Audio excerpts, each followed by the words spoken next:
오늘은 이제 사람의 유전에 대한 이야기를 들어가보도록 할게요.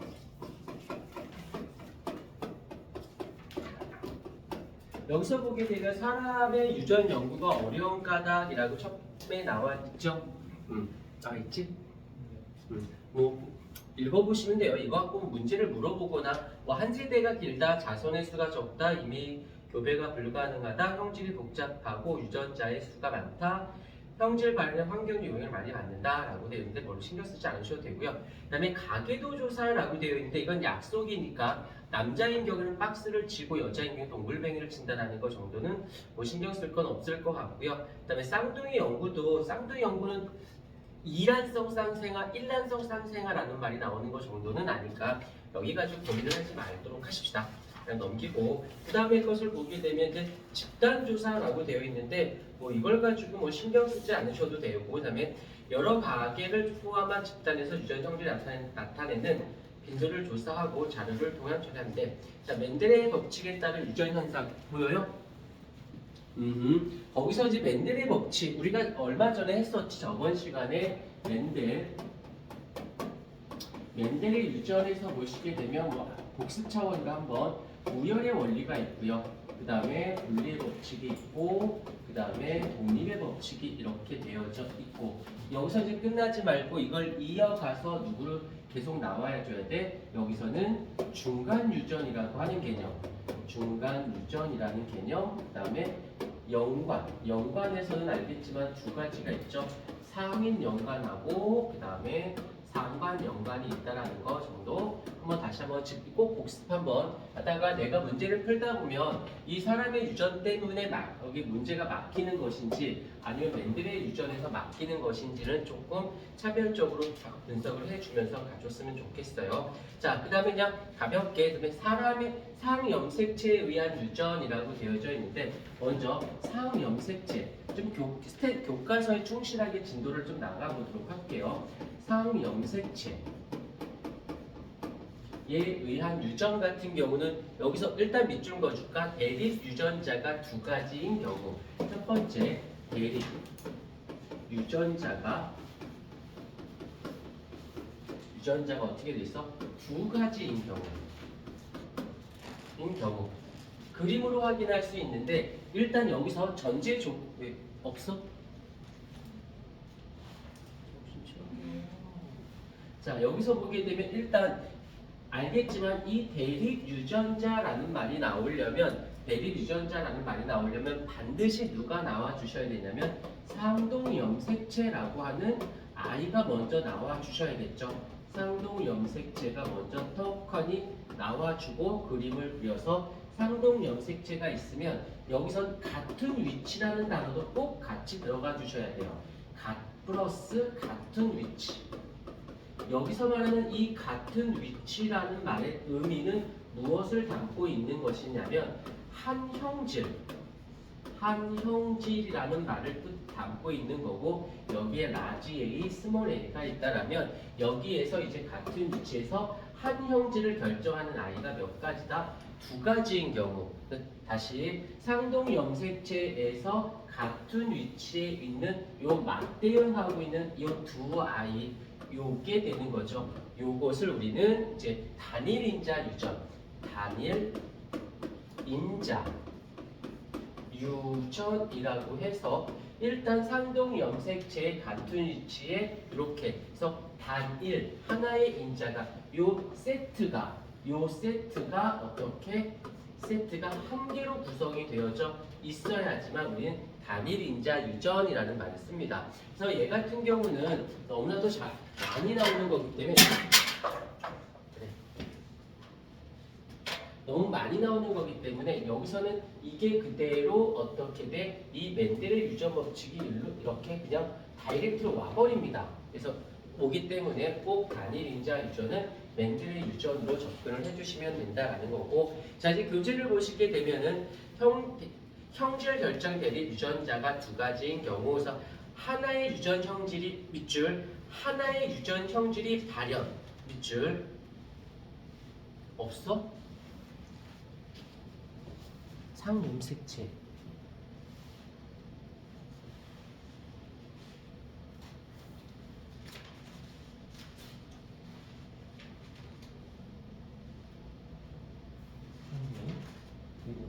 없지?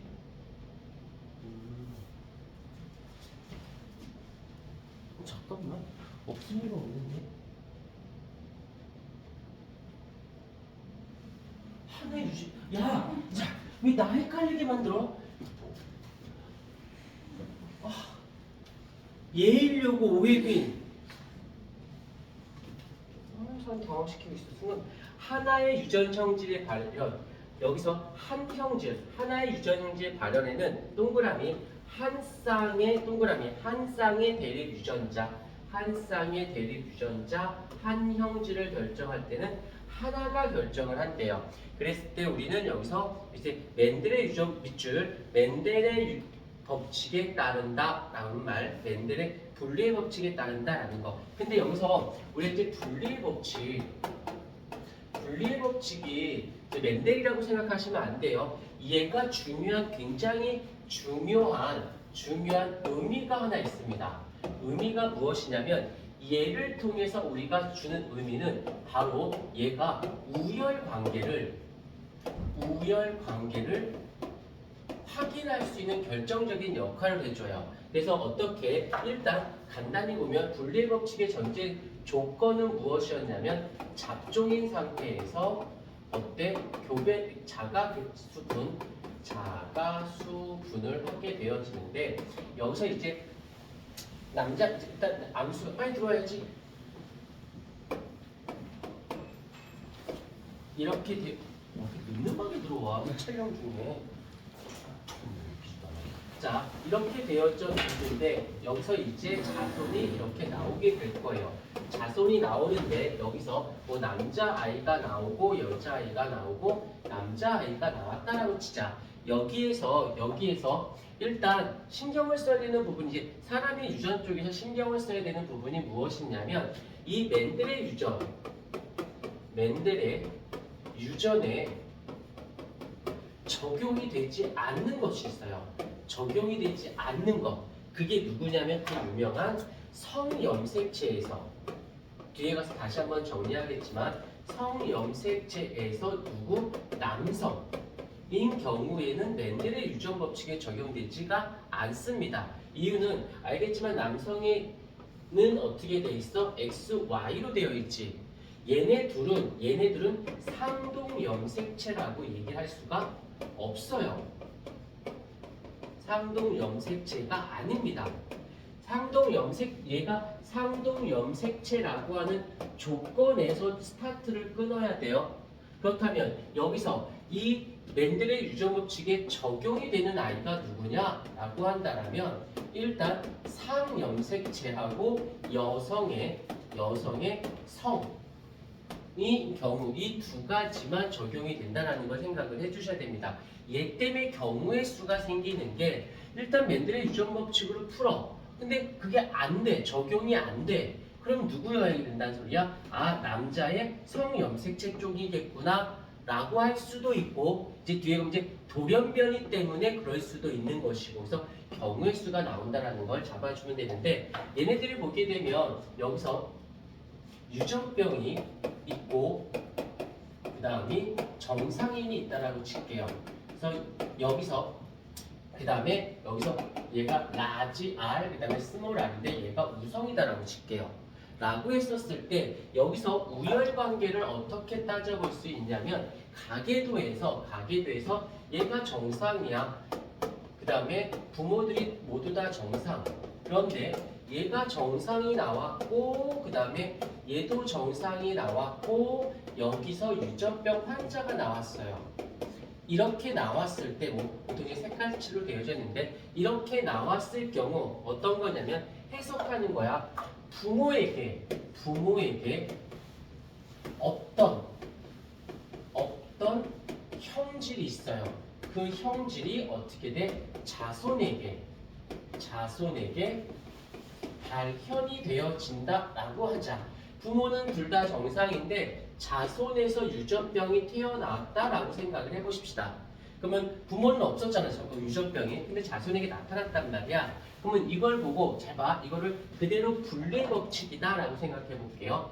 라지아 얘가 우성이야. 라지아 스몰알, 라지아 스몰알. 그래서 둘이 교배를 합니다. 그러면 당연히 알고 있겠지만 어떻게 돼? 라지 라지 두 개 라지 스몰 스몰 스몰에서 얘네들이 정상이 나오고 그 중에 아닌 아이가 어떤 유전병인 아이가 태어나겠죠.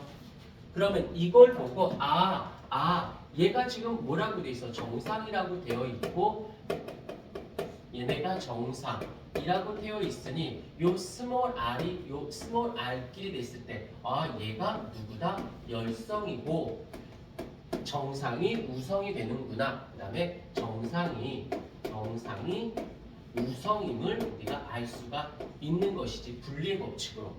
그래서 굉장히 중요한 개념. 참 별거 아닌 것 같아도 뒤에서 문제 풀이할 때 보면은 항상 강조하는 게 있어. 거기서 그 유전병이 상이냐 성이냐 우성이냐 열성이냐 따져야 되는 상성우열. 내가 항상 쓰는 말이 있거든.